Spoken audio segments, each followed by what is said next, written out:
இறைவன் மீது தவக்குல் வைத்தார். எப்படி தவக்குல் வைக்க வேண்டும்? ஹக்க தவக்குல். அதே போல தக்வாலே வருது ஹக்க துகாதி. எப்படி பயப்பட வேண்டுமோ அப்படி பயப்படுதல். எந்த மாதிரி தவக்குல் வைக்கணுமோ அப்படி நீங்கள் தவக்குல் வச்சீங்கன்னு சொன்னா லரஸகக்கும், உங்களுக்கு அல்லாஹு தஆலா ரிஸ்கை கொண்டு வந்து சேர்ப்பான். பறவைக்கு ரிஸ்க் கொடுக்கிற மாதிரி, பறவைக்கு ரிஸ்க் கொடுப்பது போல. குர்ஆன் அல்லாஹு தஆலா சொல்றான், எத்தனையோ உயிரினங்கள் தனது ரிஸ்கை தான் சுமந்து கொள்ள முடியாமல் இருக்கிறது, அதுக்கு அல்லாஹ் தான் என்ன செய்யறான்? ரிஸ்க் கொடுக்கிறான் அப்படின்றான். காட்டில் யானையும் வாழுது, பூனையும் வாழுது. யானையோட சாப்பாடு எவ்வளோ, பூனையோட சாப்பாடு எவ்வளோன்னு பாருங்க. ரெண்டுக்கு ரிஸ்க் தான். யானை ஹார்ட் வெடிச்சு செத்துருக்கணும் யோசிச்சுன்னு சொன்னா. ஏன் நம்ம இப்படி எத்தனை யானை காட்டில் இருக்கிறோம், நம்ம 1000 பேரோட என்ன செய்ய வேண்டிய வாழ வேண்டிய இதில் ஒரு பெரிய போராட்டம் என்னது அப்படி நினைச்சிருக்கேன். அப்படி நினைச்சதா எங்கேயாவது? இல்லை. காட்டில் வேட்டையாடுகின்ற பிராணிகள் 1000 இருக்குது. எல்லாம் சேர்ந்து மானை வேட்டையாடிச்சுன்னா மான் காணாம போய்க்கணும். இந்த மாதிரியான நிலைமை மிருகங்களுக்கு இல்லை, மிருகங்களுக்கு இல்லை. அதை ரசூலாங்க பறவையில் அழகா சொல்லி காட்டுறாங்க. லரஸகக்கும் கமா யர்ஸுகுத் தைர், உங்களுக்கு பறவைக்கு உணவளிப்பதை போல அல்லாஹ் என்ன செய்வான்? உணவளிப்பான். காலையில வெறும் வயிற்றோட போகுது, வருகிற நேரத்தில் நிரம்பி திரும்பி வருது. பறவையில 2 விஷயம். கூட்டில் உட்கார்ந்து கண்டு எதையாவது பழம் விழுமுண்டு அது நிற்கவும் இல்லை. இதுக்கு பேர் தவாக்குல். நமக்கு தான் காட்டில் தானே இருக்கிறோம், எங்கேயாவது மழை கீழே காத்தடிச்சு வந்து விழுமுண்டா அது பிழை. எனவே பறவையோட தவக்குல் கூட்டை விட்டு வெளியே போகணும், கூட்டை விட்டு வெளியே போகணும். அதே நேரம் இன்றைக்கு நைட்டுக்கு சாப்பாடை கொண்டு வந்துட்டு நாளை காலையில் என்ன ஆகுமோ, புயல் அடிச்சா மரம் எங்கே போகுது, கூடு கட்டி ஒரு மாதிரி கஷ்டப்பட்டு கட்டிக்கிறோம். இந்த மாதிரிலாம் பறவை எங்கேயா நினைச்சிட்டு இருக்குதா? அதுவும் இல்லை. அழகா தூங்கி எழுப்பி காலையில் ஃப்ரெஷ்ஷாக மறுபடி போகிறது. இந்த மாதிரி அதாவது முயற்சியும் இருக்கணும், ஆனால் முயற்சியிலேயே நம்பிக்கை என்ன செய்யக்கூடாது? இருக்கவும் கூடாது. 2 மாதிரியான இதான் பறவையில் இருக்கிறது. நாளைக்கு கவலை என்ன செய்யாது? பறவைக்கு இருக்காது. இன்றைக்கு முயற்சியின்மையும் இருக்காது, 2 இருக்குது. அப்ப நமக்கு அல்லாஹு தஆலா பறவையை விட ஒரு நல்ல வாழ்க்கை தந்திக்கிறான். வெள்ளி சனியாவது லீவ்ல இருக்கிறோமே, அப்படித்தானே? அன்றைக்கு நம்ம முயற்சி இல்லாம ரிலாக்ஸ் ஆயின நமக்கு சேலரி போடுபடுது, அதுக்கு வெள்ளி சனி சேர்த்து. ஆனா பறவைக்கு இல்லாத பதட்டம் இருக்கு நமக்கு, அப்படியா இல்லையா? கமா யர்ஸுகுத் தைர் தகுது ஹிமாசம் வ தருஹு பிதானா, வெறும் வயிற்றோட போய் நிரம்பி என்ன செய்யுது? அது திரும்பி வருது. அந்த மாதிரி நீங்க தவக்குல் வச்சீங்கன்னு சொன்னா, பறவை தவக்குலா வைக்குது. ஆனா தவக்குல் ரசூலுல்லாஹ் சொல்றாங்க, அந்த மாதிரி வச்சீங்கன்னு சொன்னால் பறவைக்கு கொடுப்பதை போல அல்லாஹ் உங்களுக்கு என்ன செய்வான்?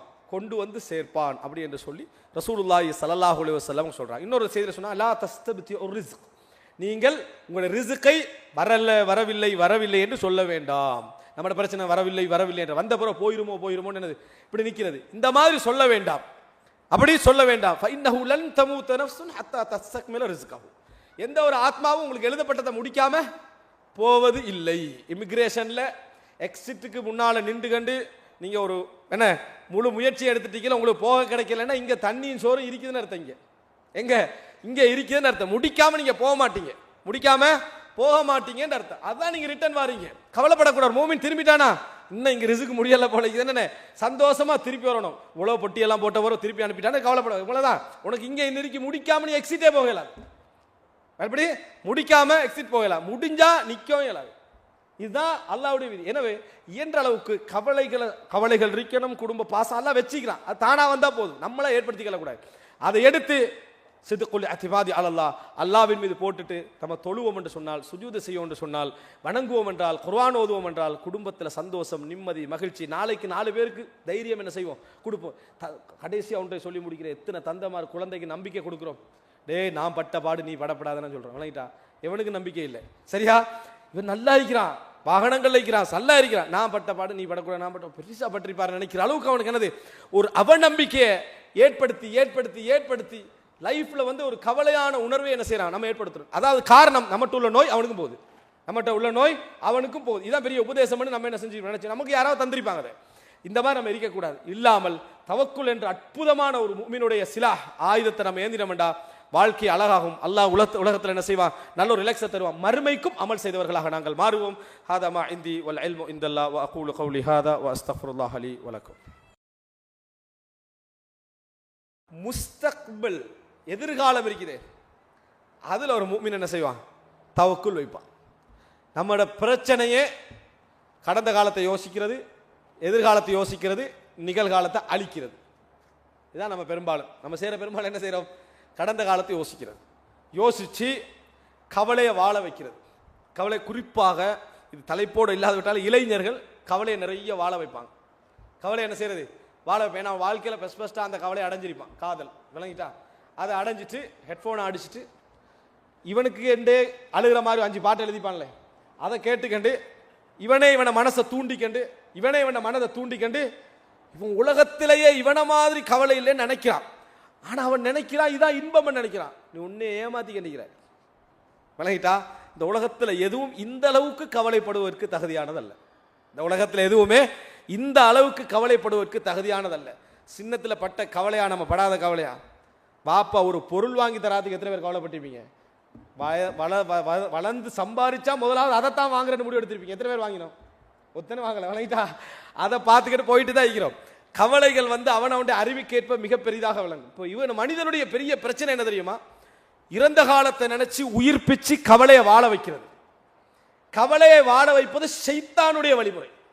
கவலையை வாழ வைப்பது ஷைத்தானுடைய வழிமுறை. அல்லாஹ் தஆலா குர்ஆன்ல சொல்றான், இந்த ஹுஸ்னை ஏற்படுத்துறது, இந்த ஹுஸ்னை ஏற்படுத்துவது ஷைத்தானுடைய வழிமுறை. அதனால தான் சொர்க்கம் போற நேரத்தில் மூமின்கள் சொல்லக்கூடிய வார்த்தை என்ன?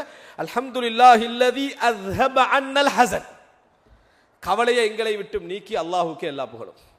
கவலையை எங்களை விட்டு நீக்கி அல்லாஹ்வுக்கே எல்லா புகழும். அப்ப கவலையை வாழ வைக்கிறது. இறந்த கால கவலை இல்லையா? இறந்த காலத்தில் நல்லா ஆயிப்பானடா, அவனுக்கு எதிர்கால கவலை ஏற்படுத்தி விட்டுருவான். என்ன, இது வரைக்கும் நல்லா வாழ்ந்துட்டாய், இதுக்கு பிறகு என்னமோ தெரியாது. அப்படி என்ன, இதுக்கு பிறகு என்னமோ தெரியாது ஏற்கனவே உனக்கு தெரிஞ்சா இருந்தது இல்லை.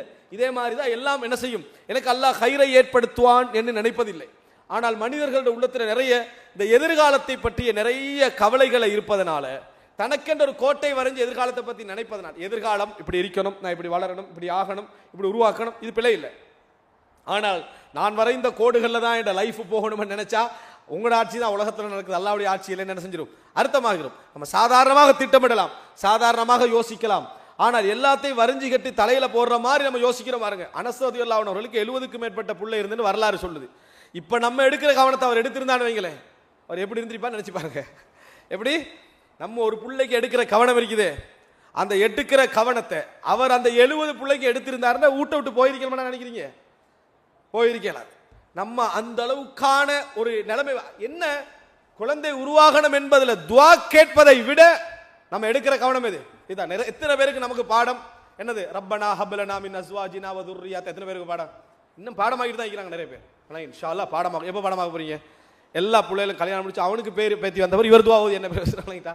அப்போ துவா ஓதனம், எந்த நேரத்திலையும் பேரம் பேத்தி கண்டால் நம்ம ஓதலாம். ஆனால் ஓத வேண்டிய கட்டத்தில் என்ன செய்யலை, ஓதல்ல. இது எப்படி என்ன, ஜனாசா துவா நல்லா பாடமாக்காம பாப்பா மௌத்தாகி புள்ள மௌத்தாகி எல்லாரும் மௌத்தாகின பிறகு ஜனாசா துவா பாடமாக்கினா எப்படி இருக்கும்? நீங்க ஓத வேண்டியவங்களுக்கு ஓதலையே. அந்த மாதிரி தான் இது. எனவே நம்ம எடுக்கக்கூடிய எதிர்கால கவனம் இருக்குது. இந்த இடம் 3வது இடமாக சுட்டி காட்டுறாங்க. தவக்குள் அங்க நிறைய எங்கிட்ட இருக்கணும். இந்த உலகம் இப்போ அதுவும் இந்த நவீன காலத்தில் 10-20 வருஷத்துக்குள்ள எவ்வளவு சேஞ்சஸ் நடக்குது. நீ போட்ட பிளான் எல்லாம் தலைகீழா என்ன செய்யுது, மாறுது. 50 வருஷத்துக்கு முந்தி என்ன பாட்டனார் எனக்கும் சேர்த்து கற்பனை பண்ணிருந்தீங்க, என்ன செஞ்சிருப்பாரு? ஆக முந்தி போனா ஒரு மாட்டு வண்டி வாங்கி வச்சுப்பாரு, அப்படித்தானே? ஏன்னா அவரோட கற்பனைக்கு 2000 ஆண்டுல என்ன இருக்கும், இவனுக்கு ஒரு மாட்டு வண்டி, இவனுக்கு ஒரு மாட்டு வண்டி, அவனுக்கு ஒரு மாட்டு வண்டி தான் இருந்தீங்க, அவ்வளவுதான். அப்ப அவர் கற்பனை பண்ணக்கூடாது. அவர் மிஞ்சி போனா ஒரு 10 வருஷத்துக்கு என்ன செய்யலாம், கட் பண்ணலாம். உலகம் தலைகீழா என்ன செய்யும், மாறி இருக்க வாய்ப்பு இருக்குது. எனவே உலகத்துடைய மசாலி ஒரு சிந்தனை ரீதியாக யோசிச்சா கூட இது என்னது, இந்த ஹுஸ்ன் லா யஸ்தஹிக், இது அதாவது ஒரு மனிதன் இருக்கக்கூடாத ஒரு கவலை, அப்படியா இல்லையா? எனவே 3வது இடமாக அவங்க அடையாளப்படுத்துவது எதிர்காலம் பற்றி தான். கொஞ்சம் விரிவாக சொன்னதுக்கான காரணம் நமது மனநிலையில் அது என்ன செய்யுது, அதிகமாக இருக்குது. எதிர்காலம் எதிர்காலம் என்ற அந்த பகுதி முஸ்தக்பலை பற்றி ரசூல் ஸல்லல்லாஹு அலைஹி வஸல்லம் அவர்களுக்கு அல்லாஹ் தஆலா அடிக்கடி சொல்லக்கூடிய குர்ஆன் வசனங்களை எடுத்து பாருங்க. இம்மா அல்லாஹ் தஆலா சொல்றா, அதாவது நாம் உம்மை சில அவங்க அதாவது மக்கத்து காபிர்கள் கேட்கிறாங்க, அற்புதத்தை காட்டு, அதை காட்டு, இதை காட்டுன்றாங்க. அல்லாஹ் என்ன சொல்லலாம், நான் காட்டுவேன்னு சொல்லலாம். அல்லாஹ் என்ன சொல்ற, ஒன்றில் நபியே உங்களை மௌத்தாக்கிடுவோம், ஒன்றில் உங்களே மௌத்தாக்கிடுவோம், அதுக்கு பிறகு மிச்ச நாள் அவங்க இருக்க மாட்டாங்க, அதுக்கு பிறகு மிச்ச நாள் அவங்க இருக்க மாட்டாங்கன்றான். அல்லது அவங்க கேட்கறத காட்டுவோம். எப்படி அவங்க கேட்கறத காட்டுவோம், நாங்க அதுக்கு சக்தி உள்ளவர்கள். இப்ப அல்லாஹ் என்ன சொன்னார் ரசூலுல்லாஹ்வுக்கு, நீ இதுவும் நடக்கலாம் இதுவும் நடக்கலாம், நீ என்ன செய்யணும், தவக்கல் அலல்லாஹ், அல்லாஹ்வின் மீது தவக்குல் வையுங்கள் என்று தான் அல்லாஹ் சொல்றான். அல்லாஹ்வுக்கு நினைச்சிருந்தா ரசூல் ஸல்லல்லாஹு அலைஹி வஸல்லம் அவர்களுக்கு அந்த அறிவை என்ன செஞ்சிருக்கலாம், கொடுத்திருக்கலாம். அல்லாஹ் தஆலா கதருடைய அஸ்ரார்களை எங்களுக்கு மறைச்சு வச்சிருப்பதே எங்களுடைய சந்தோஷங்களுக்காகத்தான், எங்களது மகிழ்ச்சிகளுக்காகத்தான் என்பதை நாம் என்ன செய்யணும், புரிந்து கொள்ள வேண்டும். நான்காவதாக இஸ்லாமிய அறிஞர்கள் சொல்லி காட்டக்கூடிய அதாவது தவக்குல் லைஃப்ல நான் சொன்ன மாதிரி எல்லா பகுதியிலும் இருக்கணும். ஆனால் ஹைலைட் பண்ணப்படுற இடங்களாக வரக்கூடிய விஷயங்கள்ல சஃபர், பிரயாணம். எது பிரயாணம்? ஒரு முஃமினுக்கு தவக்குல் அதிகமாக அவன் மிகவும் உள்ளத்தில் வரவழைச்சுக் கொள்ள வேண்டிய நேரம். ஏன்? அவன் உயிராபத்துக்களை எதிர்நோக்கக்கூடிய இடம், குடும்பத்தை பற்றிய கவனம் அதிகமாக வரக்கூடிய இடம், தனது சொத்துக்களை பற்றி கவலைகள் அதிகமாக வரக்கூடிய இடம். அந்த நேரத்தில் எது நிரப்பமாக இருக்கணும்? தவக்குலே என்ன செய்யணும்? மிகவும் நிரப்பமாக இருக்க வேண்டும். அதனால தான் சஃபர்ல தொழுகையை பார்க்கிறோம். திரும்பி வந்தா ரசூலுல்லாஹ் 2 ரக்காத் தொழுதுட்டு என்ன செய்றாங்க? வீட்டுக்கு போற சுன்னாக்களை என்ன செய்கிறோம்? பார்க்கிறோம். எந்த அடிப்படையில் பார்க்கிறோம்? சஃபரை அவர்கள் ஒரு முக்கியமான ஒரு அம்சமாக பார்த்தார்கள், தவக்குல் சேரக்கூடிய ஒரு அம்சம். அதனால தான் துஆல என்ன சொல்றாங்க? அன்தல் ஹலீஃபத்து ஃபில் அஹ்ல். யா அல்லாஹ், எனது குடும்பத்தில் எனக்கு நான் போன இடத்துல நீ தான் எனது ஹலீஃபா, எனக்கு பின்னால நீ தான் என்ன செய்ற அந்த இடத்துல பொறுப்பாக இருக்கிறாய் அப்படி என்று சொல்லி, அதாவது என்னை வைத்து அல்லாஹ் பொறுப்பாக இருந்தான். இப்ப டைரக்ட்லியா யார் பொறுப்பு? அல்லாஹ் தஆலா பொறுப்பானா இருக்கிற வார்த்தை நம்ம எதுல சொல்றோம்? சஃபர்ல என்ன செய்றோம்? சொல்றோம். அப்ப இவைகள் எல்லாம் மனிதன் தவக்குல் சம்பந்தமாக யோசிக்க வேண்டிய உலக ரீதியான மிக பிரதானமான முக்கியமான இடங்கள்ல உண்டு என்பதை நாம் என்ன செய்ய வேண்டும்? புரிந்து கொள்ள வேண்டும். எனவே அன்புள்ள சகோதரர்களே, தவக்குலை நாம் சிறந்த முறையில் புரிந்து கொண்டோம் என்று சொன்னால், இந்த தவக்குலை நம்ம சரியான முறையில் உள்வாங்கிட்டோம் என்றா, ரசூலுல்லாஹி ஸல்லல்லாஹு அலைஹி வஸல்லம் ஒரு அழகான ஒரு செய்தி சொன்னார்கள். லவ் அன்னக்கும் தவக்கலூன அலல்லாஹி ஹக்க தவக்குலிஹி லரஸகக்கும் கமா யர்ஸுகு தைர் தகுது ஹிமாசம் வ தருஹு பிதானான்னு சொன்னாங்க. நீங்கள் எப்படி தவக்குல் வைக்க வேண்டுமோ அப்படி